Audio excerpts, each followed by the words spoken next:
महायज्ञ का पुरस्कार। एक धनी सेठ थे, अत्यंत विनम्र और उदार। धर्मपरायण इतने कि कोई साधु संत उनके द्वार से निराश न लौटता, भरपेट भोजन पाता।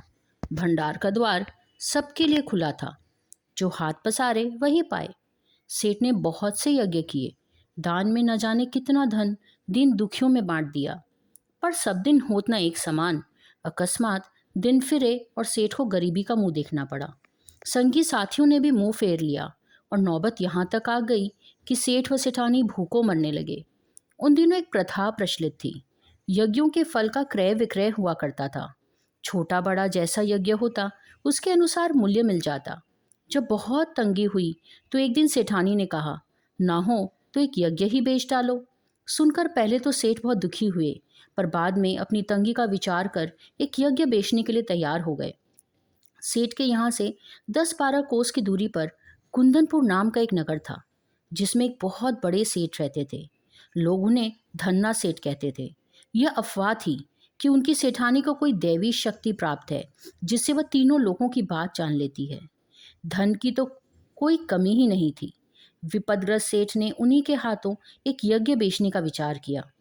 दूर की मंजिल थी, सो सेठानी जैसे तैसे पड़ोसी से आटा मांग कर लाई और रास्ते के लिए 4 मोटी मोटी रोटियां बना पोटली में बांधकर सेठ को दे दी। सेठ बड़े तड़के उठे और कुंदनपुर की ओर चल दिए। गर्मी के दिन थे। सेठ ने सोचा कि सूरज निकले तब तक जितना रास्ता पार कर लूं उतना ही अच्छा है। यह सोचकर वे खूब तेज चले, लेकिन आधा रास्ता पार करते करते धूप में इतनी तेजी आ गई कि चलने में कष्ट होने लगा। पसीने से उनकी सारी देह लथपथ हो गई और भूख भी सताने लगी। सामने वृक्षों का एक कुंज और कुआं देखकर सेठ ने विचार किया कि यहाँ थोड़ी देर रुककर भोजन और विश्राम कर लेना चाहिए। यह सोच वे कुंज की ओर बढ़े। पोटली से लोटा डोर निकालकर पानी खींचा और हाथ पैर धोए। उसके बाद एक लोटा पानी ले एक पेड़ के नीचे बैठे। खाने के लिए रोटी निकालकर तोड़ने ही वाले थे कि क्या देखते हैं, निकट ही कोई हाथ भर की दूरी पर एक कुत्ता पड़ा छटपटा रहा है। बेचारे का पेट कमर से लगा था। सेठ को रोटी खोलते देख वह बार बार गर्दन उठाता, पर दुर्बलता के कारण उसकी गर्दन गिर जाती। यह देख सेठ का हृदय दया से भर आया। बेचारे कई दिन से खाना नहीं मिला दिखता है, तभी तो यह हालत हो गई है। सेठ ने एक रोटी उठाई और टुकड़े टुकड़े कर कुत्ते के सामने डाल दी। कुत्ता भूखा तो था ही, धीरे धीरे सारी रोटी खा गया। अब उसके शरीर में थोड़ी जान आती दिखाई दी।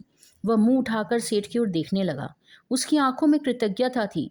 सेठ ने सोचा, एक रोटी से और खिला दूं तो चलने फिरने योग्य हो जाएगा। यह सोचकर सेठ ने एक और रोटी टुकड़े टुकड़े करके उसे खिला दी। 2 रोटियां खाने के बाद कुत्ते के शरीर में शक्ति आ गई। वह खिसकता खिसकता सेठ के समीप गया। सेठ ने देखा कि अभी भी वह अच्छी तरह चल नहीं पा रहा है। आसपास कोई बस्ती भी नहीं है। सेठ ने सोचा, एक रोटी इसे और दे दूं तो ये अच्छी तरह चल पाएगा। मेरा क्या है, जैसे 2 खाई वैसे एक। थोड़ी दूर में कुंदनपुर पहुंच ही जाऊंगा।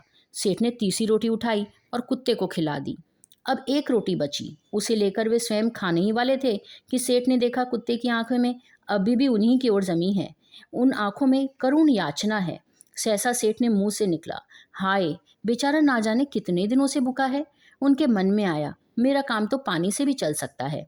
इस बेचारे मूक और बेबस जीव को एक रोटी और मिल जाए तो निश्चय ही इसमें इतनी ताकत आ जाएगी कि किसी बस्ती तक पहुंच जाएगा। सेठ ने अधिक सोच विचार नहीं किया, अंतिम रोटी भी कुत्ते को खिला दी। स्वयं एक लोटा जल पीकर थोड़ा विश्राम करके रास्ता पकड़ा। दिया जले सेठ कुंदनपुर पहुंचे। सेठ हवेली पर पहुंचे तो धन्ना सेठ ने उठकर उनका स्वागत किया। पूछा, कहो सेठ, कैसे आना हुआ? सेठ ने कहा, संकट में हूँ, एक यज्ञ आपके पास बेचने आया हूँ। इतने में धन्ना सेठ की पत्नी आई। सेठ को प्रणाम करके बोली, सेठ जी, यज्ञ खरीदने के लिए तो हम तैयार हैं, पर आपको अपना महायज्ञ बेचना होगा। महायज्ञ? सेठ ने आश्चर्य से कहा। हाँ, वही जो आज आपने किया, धन्ना सेठ की पत्नी ने कहा। सेठ बड़े आश्चर्य में पड़े। महायज्ञ और आज? वे समझे उनका मजाक उड़ाया जा रहा है। विनम्र भाव से बोले, आप आज की कहती हैं? मैंने तो बरसों से कोई यज्ञ नहीं किया, मेरी स्थिति ही ऐसी नहीं थी। धन्ना सेठ की पत्नी ने गंभीर भाव से कहा, नहीं सेठ, आज आपने भारी यज्ञ किया है महाराज, उसे बेचोगे तो हम खरीदेंगे, नहीं तो नहीं। सेठ विस्मित विमूढ़ हो गए। उन्हें निश्चय हो गया कि इन लोगों को यज्ञ खरीदना ही नहीं है, इसीलिए ऐसी बातें कर रहे हैं। क्या सोचते हो सेठ? बोलो, राजी हो? धन्ना सेठ की पत्नी ने पूछा।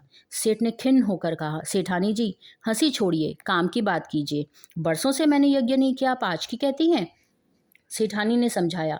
आज रास्ते में स्वयं ना खाकर 4 रोटियां भूखे कुत्ते को खिला दी। यह महायज्ञ नहीं है तो और क्या है? यज्ञ कमाने की इच्छा से धन दौलत उठाकर किया गया यज्ञ सच्चा यज्ञ नहीं होता।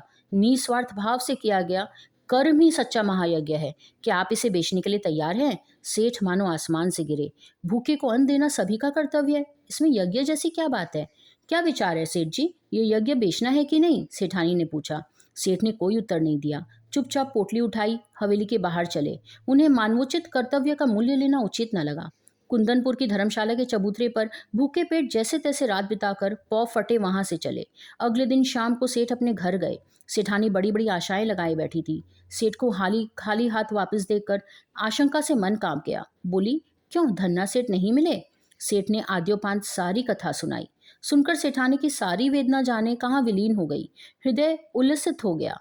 विपत्ति में भी सेठ ने धर्म नहीं छोड़ा। धन्य है मेरे पति। सेठ के चरणों की रज मस्तक पर लगाते हुए बोली, धीरज रखें, भगवान सब भला करेंगे। रात का अंधकार फैलता जा रहा था। सेठानी उठकर दिया जलाने के लिए दलान में आई तो रास्ते में किसी चीज की ठोकर लगी। गिरते गिरते बची। संभल कर आले तक गई तो दिया जलाकर नीचे की ओर निगाह डाली तो देखा कि दहलीज के सहारे एक पत्थर उठा था, जिसके बीचों बीच एक लोहे का कुंदा था। उसी कुंदे से उन्हें ठोकर लगी थी। शाम तक तो वहां पत्थर नहीं था, अब यह अकस्मात कैसे उठ गया? सेठानी भौचक्की सी खड़ी थी। फिर सेठ को बुलाकर बोली, देखो तो यह पत्थर यहाँ कैसे उठ गया? सेठ भी अचरज में थे। दिए की टिमटिमाती रोशनी से उन्होंने ध्यानपूर्वक देखा तो पता चला यह किसी चीज का ढकना है। आखिर यह क्या माजरा है? सेठ ने कुंदे को पकड़कर खींचा तो पत्थर उठ गया। अंदर जाने के लिए सीढ़ियां निकल आई। सावधानी से सेठ और सेठानी दिया हाथ में लिए उतरे। कुछ सीढ़ियां उतरते ही इतना प्रकाश आया कि आंखें चौंधियाने लगी। सेठ ने देखा वह एक विशाल तहखाना है और जवारातों से जगमगा रहा है। देव की इस माया का रहस्य उनकी समझ में नहीं आया। दोनों निस्तब्ध खड़े थे। तभी अदृश्य स्पष्ट स्वर में उन्हें सुनाई दिया, ओ सेठ, स्वयं भूखे रहकर अपना कर्तव्य मानकर प्रसन्नचित तुमने मरणासन कुत्ते को 4 रोटियां खिलाकर उसकी जान बचाई। यह उस महायज्ञ का पुरस्कार है। सेठ और सेठानी इस दिव्य वाणी को सुनकर कृतकृत्य हुए। वहीं धरती पर माथा टेककर उन दोनों ने भगवान के चरणों में प्रणाम किया।